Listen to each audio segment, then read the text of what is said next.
vem nos buscar. Glória a Deus.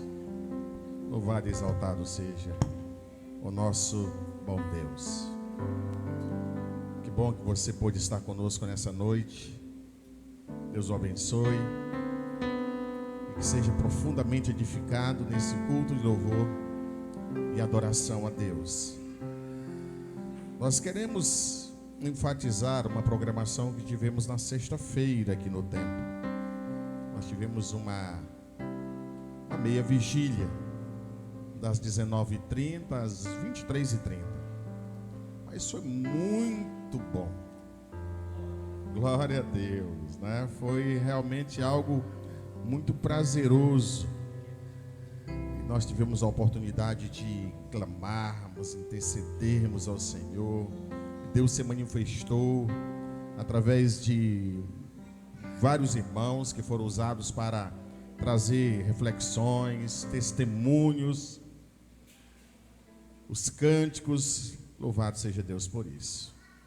E vamos ter mais, né? Vamos ter mais. Em nome de Jesus, nós vamos ter outros momentos como esse na presença do Senhor.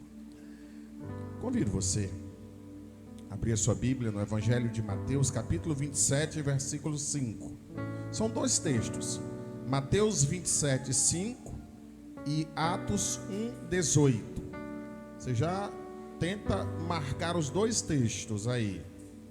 Mateus 27, 5 e Atos, capítulo 1, versículo 18. Glória a Deus. Repetindo, Mateus capítulo 27, versículo 5 e Atos capítulo 1, versículo 18. Aí você já pode ir encontrando e se possível vai colocando em pé para a gente fazer essa leitura. Logo em seguida estaremos orando ao Senhor, buscando a direção do Espírito Santo para a palavra que nos vai ser revelada. Primeiro texto, o Evangelho de Mateus, capítulo 27, versículo 5, diz assim: Então Judas, atirando para o santuário as moedas de prata, retirou-se e foi enforcar-se. Segundo texto, Atos 1,18 diz: Ora, este homem adquiriu um campo com preço da iniquidade, e precipitando-se seu corpo, partiu-se ao meio, e as suas vísceras se derramaram. Deus, nessa noite, toque em cada um de nós com a sua santa palavra. Vamos orar. E nesse momento, peça que o Senhor use esse mensageiro como canal de edificação da vida tanto dos que estão aqui, quanto dos que estarão acompanhando essa mensagem à distância. Glorioso Deus e Pai, ó Deus, nessa noite, nesse lugar santo, ou onde os teus filhos se encontram nesse momento, nós temos a consciência plena de que o Senhor vai falar conosco, que o Senhor vai falar sobre coisas que precisamos meditar, que precisamos ouvir, que precisamos praticar.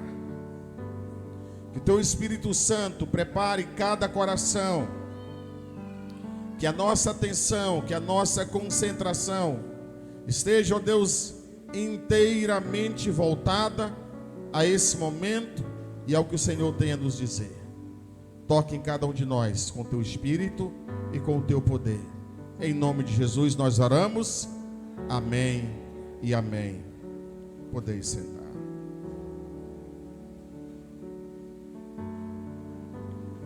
Queridos, esses dois versículos narram os últimos momentos de vida do apóstolo Judas Iscariotes. Todos nós conhecemos um pouco da história desse discípulo e do seu fim trágico, da tragédia que foi o final da sua vida. Esses dois textos, durante muito tempo, causaram uma polêmica sobre a morte de Judas. Mas nós usamos os dois para procurar não causar confusão, mas para elucidar. O primeiro texto, o texto descrito por Mateus, diz que no meio do desespero, no meio de uma crise de remorso, depois de ver Jesus condenado, e ele sabia o resultado da condenação, Jesus seria executado, ele entra em pânico, pega as moedas, as 30 moedas de prata que tinha vendido Jesus, ele arremessa aquelas moedas dentro do santuário, e diz Mateus que ele sai dali para dar cabo na própria vida, para se enforcar. Mas o evangelista Lucas, quando está lá no livro de Atos iniciando, ele diz que Judas lança o seu corpo num precipício, e o corpo dele se dilacerou, o corpo dele se parte ao meio, e as suas vísceras são expostas, são derramadas.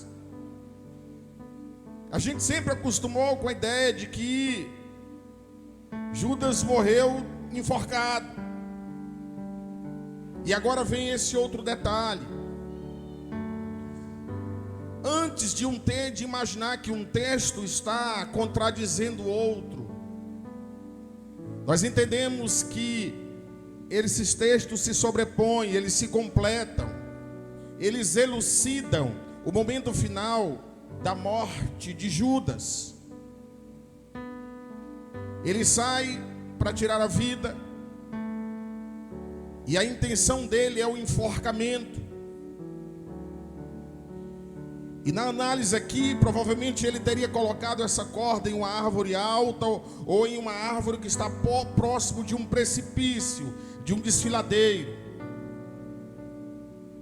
Então o que se entende é que ao se lançar com a corda no pescoço, provavelmente a corda não suportou o peso, e ele teria despencado, né? E o corpo caído de uma altura muito grande, e ali o ventre dele teria aberto, e as vísceras teriam se espalhado. De qualquer forma, isso não alivia, pelo contrário, torna a morte mais horrenda. Mas não é sobre isso que nós queremos falar nessa noite. É sobre a vida desse homem e as suas escolhas. Judas Iscariotes não é o único Judas, né, que nós temos entre os discípulos, mas é o único que tem esse complemento do nome Iscariotes. Estudando o provável significado de Iscariotes, alguns acham que Iscariotes é uma palavra que está ligado ao local onde ele nasceu. Um pequeno vilarejo perto de Hebron chamado Queriote. Então esse homem deveria ser dessa região. Tendo isso como referência, Judas teria sido o único dos 12 que não era da Galileia, que não era galileu. A Bíblia diz que ele era filho de um homem chamado Simão,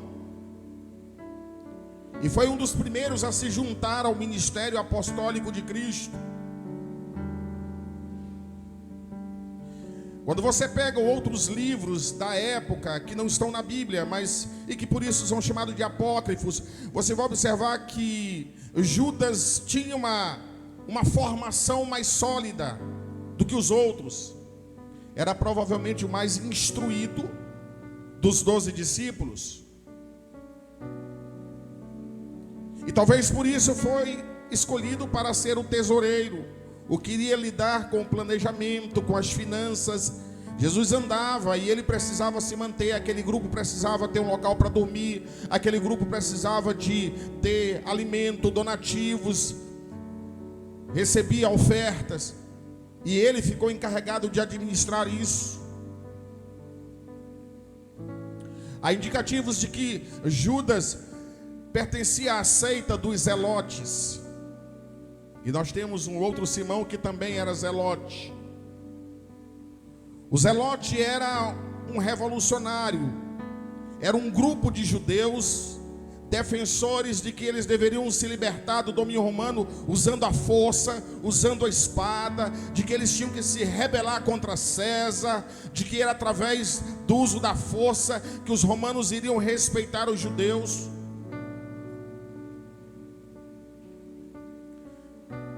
Talvez por isso Judas viveu um intenso conflito quando ele começou o ministério com Jesus. Ele esperava que o Messias viesse usando a força, usando o poder, usando as hostes celestiais para devastar o Império Romano, para dar uma lição em César. Mas Jesus vem falando de amor, de humildade. E aquilo provavelmente foi uma decepção para Judas. Analisando o trágico fim desse discípulo, nós vamos identificar vários erros que ele foi cometendo em sua trajetória e que arruinaram a sua vida, que arruinaram o seu futuro. Nessa noite eu quero falar sobre o tema: erros que destroem vidas. Erros que destroem vidas. Deixa eu provocar a tua reflexão um pouquinho nesse momento. Quantos erros você cometeu essa semana? A gente diz assim: não sou perfeito, então eu cometi muitos. Mas não consegue lembrar de um especificamente? Mas eu errei. Eu errei nisso. Eu errei lá no meu serviço. Eu não deveria ter feito daquela forma. Eu errei quando falei com meu filho daquela maneira. Eu errei quando tratei meu esposo daquela forma. Eu errei.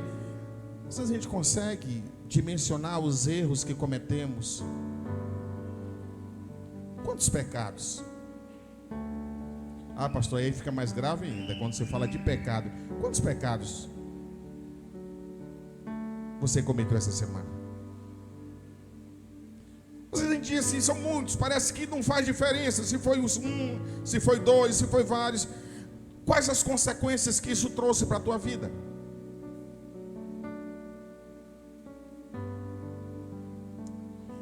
Baseado na tragédia de Judas, eu quero falar sobre 3 erros nessa noite. 3 erros que destroem vidas. Somente 3.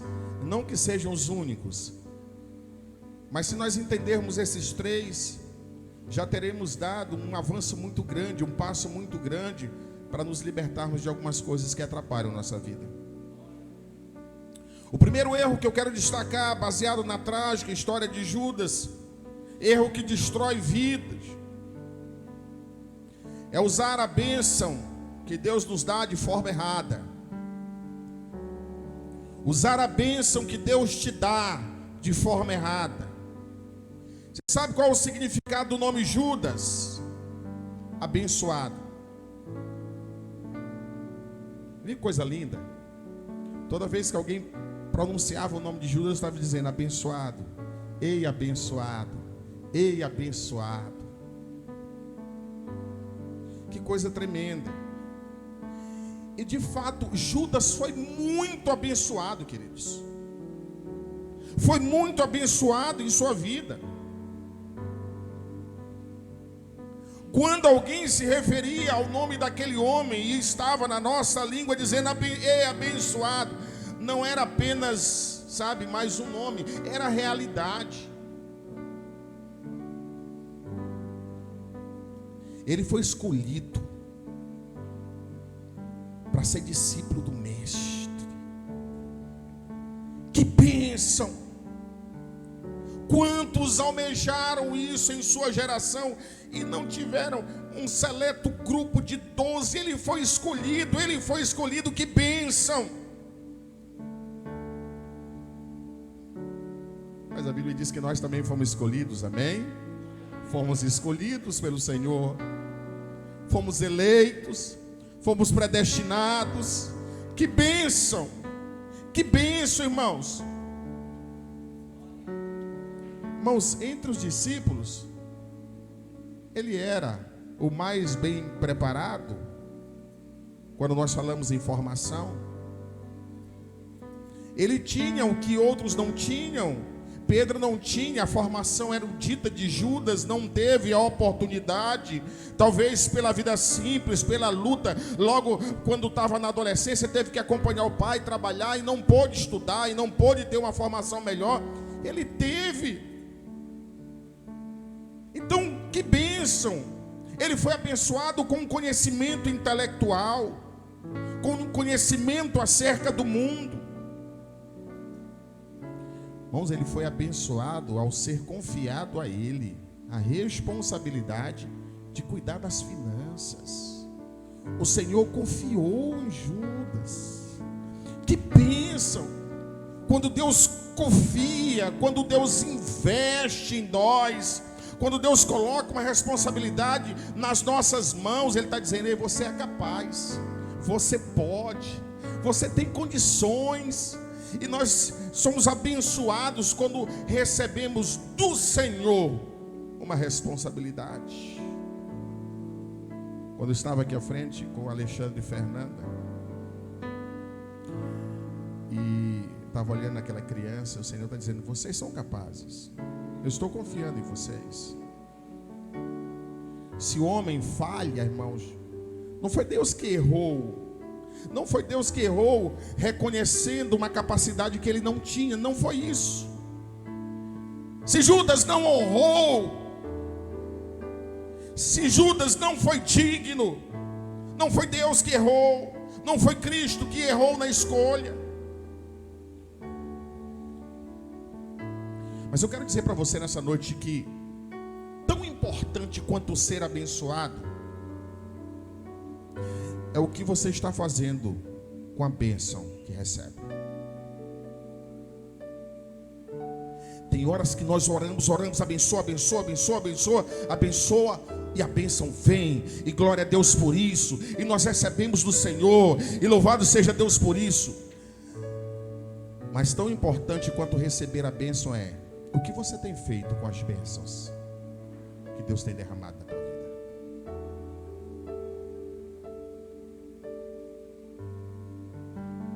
Irmãos, nós aprendemos que toda bênção provém do Senhor, que toda bênção provém do alto, e é na presença do Senhor que ela precisa ser desfrutada, que ela precisa ser aproveitada. Portanto, uma bênção que não é desfrutada na presença do Senhor, ela pode se revelar uma coisa muito ruim para você. Porque eu não posso receber do Senhor e desfrutar longe da presença dEle, longe dEle. Judas passou a desfrutar das bênçãos que o Senhor derramou sobre a sua vida, longe da vontade de Deus, longe do propósito de Deus. Não é só dizer: Senhor, muito obrigado pela bênção, agora é comigo, eu vou fazer com ela o que eu bem quero. Não é esse o propósito, não é para isso que o Senhor nos abençoa.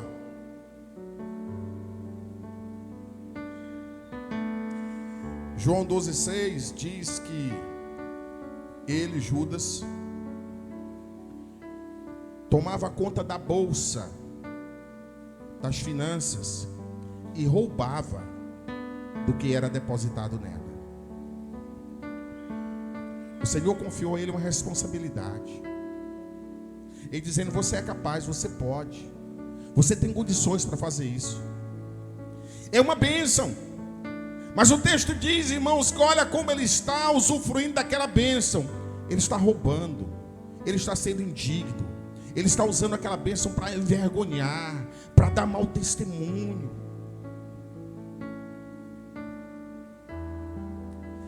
Meu querido, você foi abençoado com a liberdade em Cristo. A Bíblia diz que Ele nos resgatou do pecado para a sua maravilhosa luz. A liberdade em Cristo é uma bênção, mas use essa liberdade com maturidade. Use a sua liberdade cristã com maturidade. Porque quando a liberdade não é desfrutada com maturidade, ela gera irresponsabilidade, ela gera permissividade.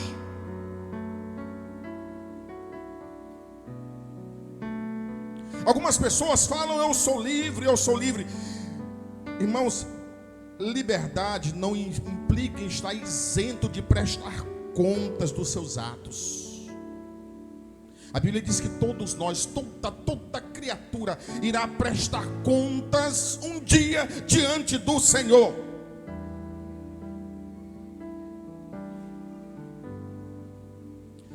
Liberdade sem responsabilidade arruína a vida de alguém. Arruína a vida de alguém. Judas foi abençoado com o conhecimento.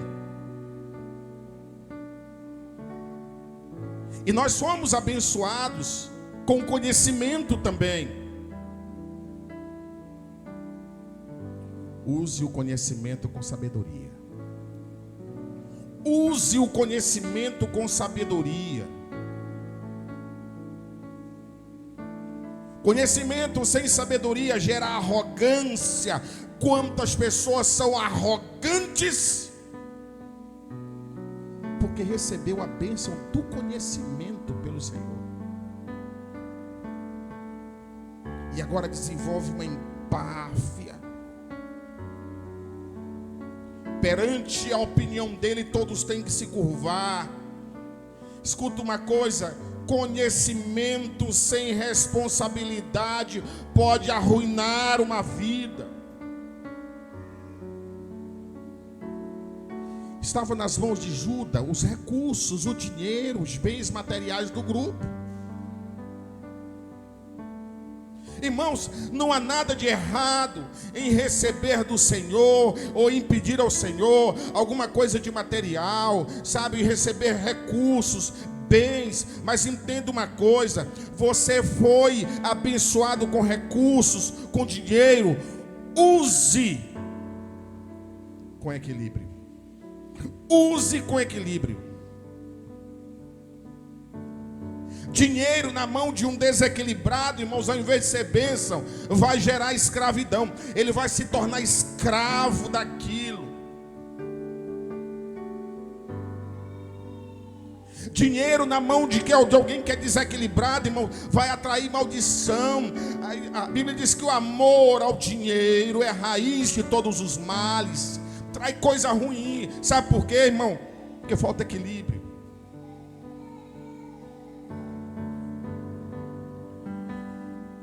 Eu já disse isso aqui uma vez e eu vou repetir.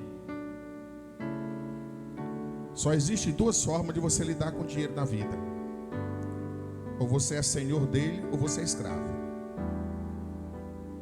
O que mais nós temos visto são pessoas que são escravas, agora são governadas por aquilo que Deus deu para que você governasse. Os bens, os recursos, o Senhor nos colocou, irmãos, como mordomos. Mordomos. Usar a bênção do Senhor de forma errada, meu irmão, arruína a vida de uma pessoa. Dinheiro sem responsabilidade pode arruinar a vida de alguém. E foi isso que aconteceu com Judas.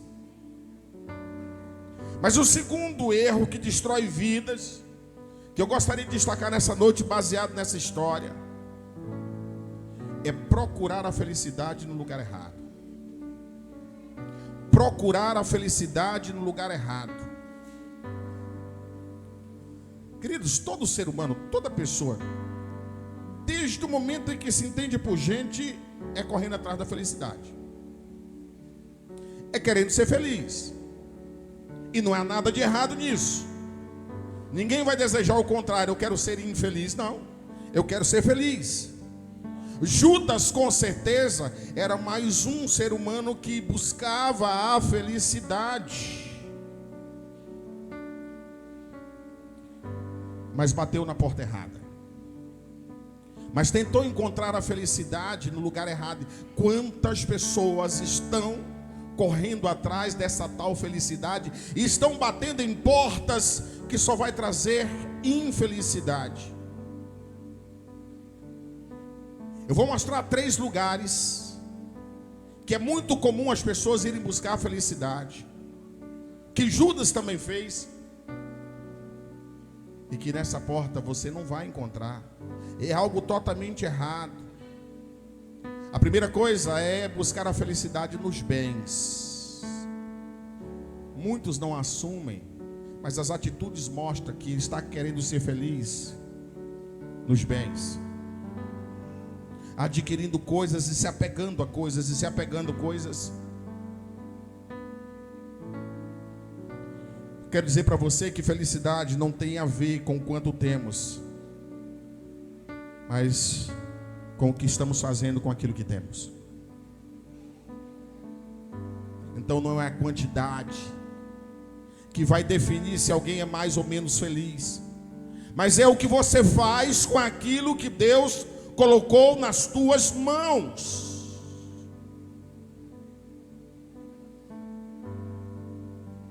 E Judas achava que e ele queria se apossar, e talvez imaginava que eles não sabem usar esses recursos. Eu vou pegar e vou ficar com ele, porque eu sei dar uma utilidade melhor. E ele foi se apossando. A Bíblia não diz durante os 3 anos de ministério quanto ele roubou, quanto ele desviou, mas mostra que o coração daquele homem, no coração dele, ele achava que aquilo iria trazer felicidade.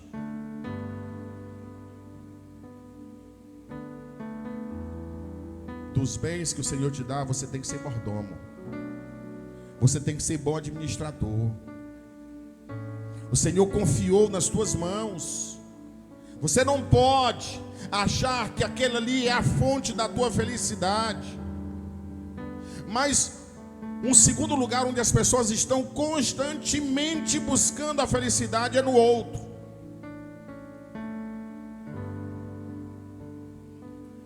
É noutra pessoa.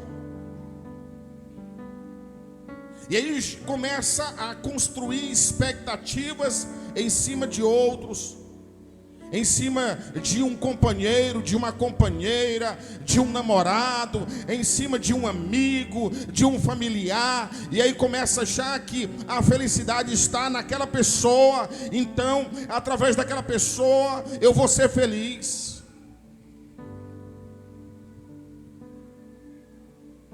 E aí muitas vezes fica dizendo: olha, a razão da minha infelicidade foi fulano ter entrado na minha vida. A razão da minha infelicidade é essa pessoa que está comigo. E esse entendimento é errado. Entende uma coisa: felicidade não tem a ver com quem convivemos, mas em saber conviver com quem está ao nosso lado. Não importa quem é que está na tua casa, não importa quem é que está ao teu lado no local de trabalho, o que importa é que você precisa aprender a conviver bem com as pessoas. E isso faz toda a diferença. Ninguém é feliz se não sabe conviver. As pessoas vão entrar e vão sair da tua vida, e você vai continuar reclamando, você vai continuar apontando o defeito delas, porque você está achando que são as pessoas que irão promover a tua felicidade. Felicidade está em saber conviver bem com teu pai, com os defeitos que ele tem, com a tua mãe, que não é uma pessoa perfeita, com os teus irmãos que têm problemas, com os teus colegas de trabalho que são desajustados. Eu tenho que aprender a conviver bem com as pessoas.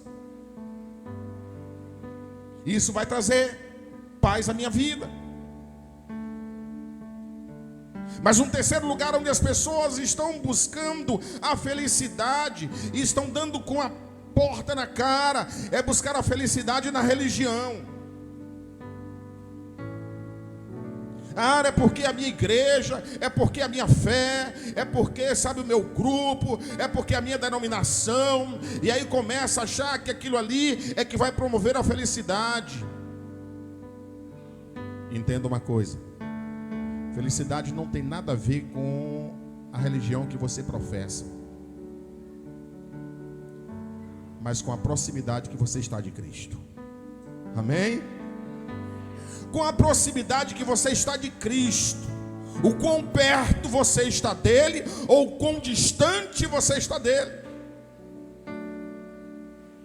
Então muitas pessoas, irmãos, estão perto de regras religiosas, estão próximo da congregação, estão próximo até mesmo do serviço, mas estão longe do Cristo, que é o cabeça da igreja. Estão longe dos seus ensinamentos. E aí, queridos, mesmo estando envolvidos nas coisas, não se sentem felizes, porque a felicidade está ligada à intimidade do homem com Deus. Não há felicidade longe de Cristo. Quando Judas estava na expectativa de um sistema inovador religioso que iria resolver os problemas da sua gente, do seu povo, ele começa a ficar decepcionado. Sabe o que ele faz? Ele abandona Cristo. E aí ele está abandonando a única esperança de ser feliz na vida, que era ao lado de Cristo. Grava isso na tua mente. Só a felicidade do homem vivendo com Deus, perto do Senhor. Só há felicidade quando nós estamos no centro da sua vontade. Sabe por quê? Porque a Bíblia diz que foi para isso que nós somos feitos. Portanto, você que está nos assistindo, você que está nos acompanhando, você quer ser feliz? Aceita Jesus como teu Salvador. Aleluia. Você quer ser feliz? Te reconcilia com Cristo. Você quer ser feliz? Sirva ao Senhor com alegria. Você quer ser feliz? Celebre na tua casa, com tua família, o amor do Senhor. Mas Judas não entendia essas coisas, e portanto buscava a felicidade no lugar errado, e agora está cada vez mais infeliz. Mas o Senhor está do lado dele, ele não reconhece a fonte da felicidade, e ele vai cometendo um erro atrás do outro. Mas um terceiro erro que destrói vidas, que Judas cometeu, e que muitas pessoas cometem, é não saber lidar com os próprios erros. Não saber lidar com os próprios erros. Preste atenção nisso aqui, queridos. O que mais compromete a vida de uma pessoa não são os erros que ela comete, mas a forma como ela lida com esses erros. Errar. Todos nós vamos errar. Uns mais, outros menos, com mais frequência, com menos frequência. Judas errou ao desviar o dinheiro. Judas errou ao trair Jesus. Mas pasme, o mais grave não foi Judas no momento em que ele meteu a mão e roubou. Aquilo foi grave, sim. O mais grave não foi na hora que Judas foi negociar com os sacerdotes um preço para atrair Jesus. Isso foi grave, sim. Mas sabe o que foi mais grave que isso? A maneira como ele lidou com esses erros. Você sabe o que Judas fez? Depois que ele traiu Jesus, que ele entregou Jesus aos sacerdotes, aqueles que queriam tirar a vida por 30 moedas de prata, sabe o que ele fez? Quando você pega a narrativa, ele entra numa crise de consciência terrível. Porque a consciência acusa. Porque não é só o errar, é a voz que ecoa dentro de nós. Você está longe daquilo que o Senhor tem te ensinado, você está se afastando do amor de Cristo, você está se afastando de tudo aquilo que recebeu dele. E não é fácil dormir com esse grito na consciência. Sabe o que Judas fez? Tentou calar a consciência. Tentou, irmãos, barrar esse eco que ficava na sua mente. Porque ele está sendo levado a um dos piores tribunais que existe, que é o tribunal da consciência. E muita gente vive atormentado, porque está fazendo as coisas erradas, e está sendo levado ao tribunal da consciência. Não consegue dormir em paz, não consegue ter paz de espírito, não consegue ter a verdadeira alegria. Sabe por quê? Porque a consciência está acusando. E Judas, no tribunal da consciência, ele está pedindo: cala, por favor, eu preciso ter paz. E olha o que ele faz. Mateus 27, 3 e 4. Então Judas, o traidor, ao ver que Jesus fora condenado, sentiu remorso.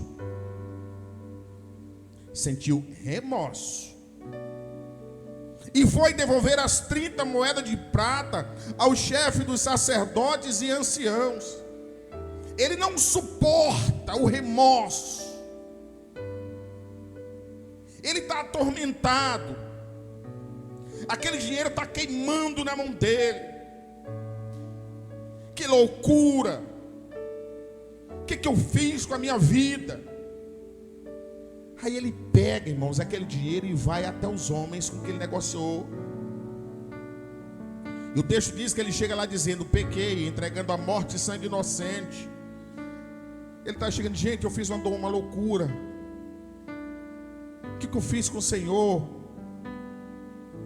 Ele não tem culpa, ele é inocente. Mas Jesus já tinha sido condenado. Agora que Jesus está condenado, ele está dizendo que é inocente. Quando Jesus ainda não tinha sido condenado, ele estava dizendo: ele é culpado. Sabe o que aqueles homens responderam? Versículo 4. E o que temos nós com isso? O problema é seu. Olha o desespero de Judas. Nós não temos nada a ver com isso. Te vira com a tua consciência. Quantas pessoas, irmãos, ao lidar com o próprio erro, sabe o que ele quer? Ele quer se livrar da acusação da consciência. Ele quer ver se volta a ter uma noite de sossego, de paz. E aí o que o sacerdote está dizendo: te vira com a tua consciência. Aí sabe o que Judas tenta fazer? Quando ele não consegue resolver o problema de consciência dele, ele tenta se livrar das evidências do erro. No versículo 5 diz: e ele, atirando para o templo as moedas de prata, retirou-se. Quando ninguém aceitou o dinheiro, não, o negócio está feito, isso é um problema teu. Eu estou com remorso, isso é um problema teu. E aí, irmãos, aquele dinheiro na mão dele queimando, aquele dinheiro era prova do ato horroroso, era prova, irmãos, da infidelidade, era prova da traição. Aí ele não sabe mais o que fazer, ele pega o dinheiro e joga no templo e sai. Sabe como é que ele está tentando lidar com o erro dele? Apagando as evidências. Ninguém vai encontrar esse dinheiro na minha mão. É assim que muitos agem. Ninguém vai ver, ninguém sabe, mas ninguém resolve o problema do erro dessa maneira, tentando manter as coisas escondidas. Alguns estão, irmãos, tentando lidar com o erro, pegando a sujeira e varrendo para debaixo do tapete. Não significa dizer que não há sujeira, significa dizer que as pessoas não estão vendo, mas o nosso maior problema não é com as pessoas, é com Deus.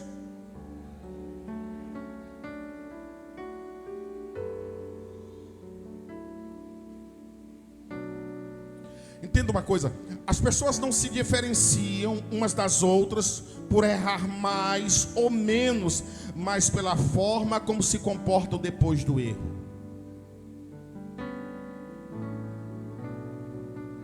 É depois do erro que você vai observar qual é a diferença. A diferença entre um servo de Deus e aquele que não serve a Deus não é que um peca e o outro não peca. Não é que um já está no céu, o outro está na terra. Não, irmão. É o que acontece com ele depois que ele erra. A tragédia maior na vida de Judas, irmãos, não foi a traição, é o que vem depois. É o que vem depois. Ok, ele traiu Jesus, foi feio, foi horrendo, foi terrível. Mas tanta coisa ele poderia ter feito. E depois que ele tenta calar a consciência e não consegue, se livrar, esconder a prova do crime e não consegue, ele entra no desespero e vai dar cabo da própria vida.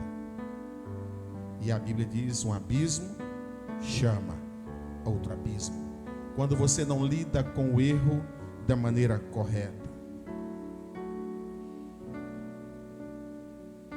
E alguém chega e diz: ei, pastor, eu perdi a cabeça lá em casa e acabei ofendendo a minha esposa. Ok, foi errado o que você fez. Mas eu pergunto: e depois? Eu estou querendo saber o que acontece depois. Você tentou fazer a mesma coisa que Judas? A consciência está dizendo: ó, você está errado. Não, mas eu não estou errado, mas você está errado. E começa uma briga aqui, irmãos. Se todo tentou, mas ninguém viu, ela vai dizer o que ela disser, mas ela não consegue provar. Ah, pastor, eu me descontrolei e acabei, tratando mal meu pai, tratando mal a minha mãe, eu fui desrespeitoso, ok. Não é isso que a Bíblia ensina, esse não é o comportamento correto de um filho, foi errado. Mas eu pergunto: e o que aconteceu depois? Sabe, o depois é que vai fazer a diferença.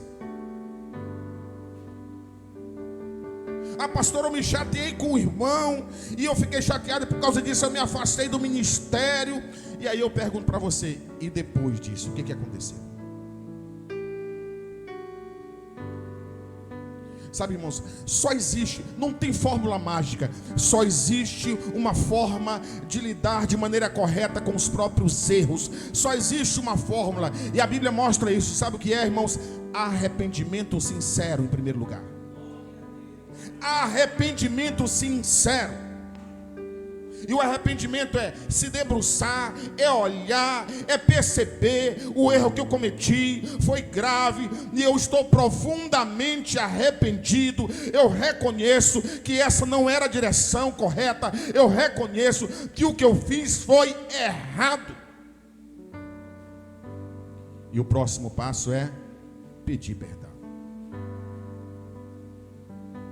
Mas a Bíblia não mostra Judas tendo um arrependimento sincero. Fala de remorso.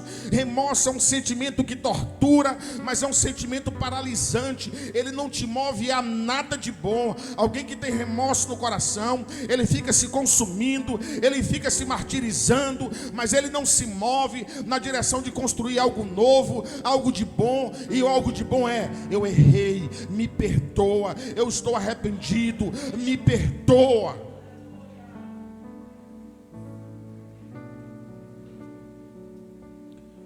Irmãos, se Judas tivesse arrependido sinceramente e pedido perdão, vocês acham que Cristo ia negar o perdão a Judas?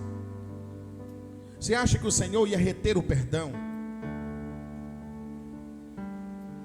Na mesma hora, Pedro está fazendo algo tão grave quanto Judas. Pedro está negando Jesus. Ele está dizendo que não conhece. Ele está dizendo que nunca andou com ele. Ele está dizendo que não tinha parte. Ele está dizendo: eu não quero saber desse homem. Mas as atitudes depois é bem diferente. A Bíblia diz que Pedro, irmãos, caiu na sua consciência. Ele reconhece E ele chorou amargamente.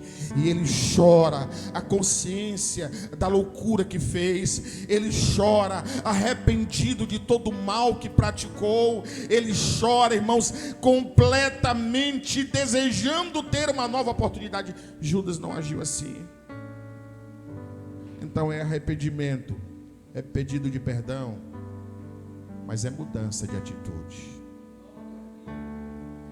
Assim como não adianta, irmão, se arrepender e não pedir perdão, não adianta também se arrepender, pedir perdão e não mudar o comportamento, e não mudar a atitude, e não mudar a direção, sabe? É isso que transforma a vida de uma pessoa. Essa é a maneira correta de lidarmos com os nossos erros todos os dias, sejam nas relações interpessoais, seja na relação com o nosso Senhor. Por isso, lembre bem, errar, todos nós estamos sujeitos a errar. Os erros podem nos levar à destruição, à ruína, mas os erros também podem nos gerar aprendizado, crescimento, quando nós temos a atitude correta, arrependimento, pedido de perdão e mudança de atitude. Que o Senhor nessa noite use essa palavra para falar a cada um de nós e mover o nosso coração na direção da sua vontade. Amém? Louvado seja Deus. Você pode aplaudir o Senhor. Glória a Deus. Louvado e exaltado seja o nosso Senhor. Vamos ficar em pé. Aleluia.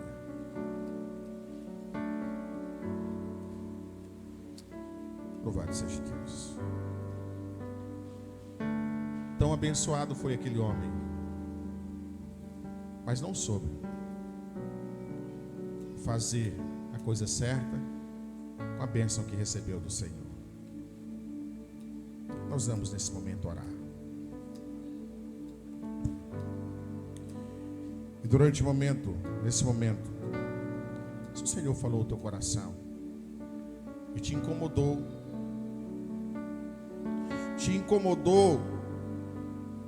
a buscar a felicidade no lugar certo, aceitando Jesus como Salvador, faça isso nessa noite. Se porventura alguém que está aqui ainda não o aceitou, ou mesmo alguém que está à distância, abre o coração e aceite Cristo. Se através dessa palavra o Espírito Santo incomodou o teu coração e te mostrou a necessidade de reconhecimento do erro e de te reconciliar com teu Deus, faça isso nessa noite.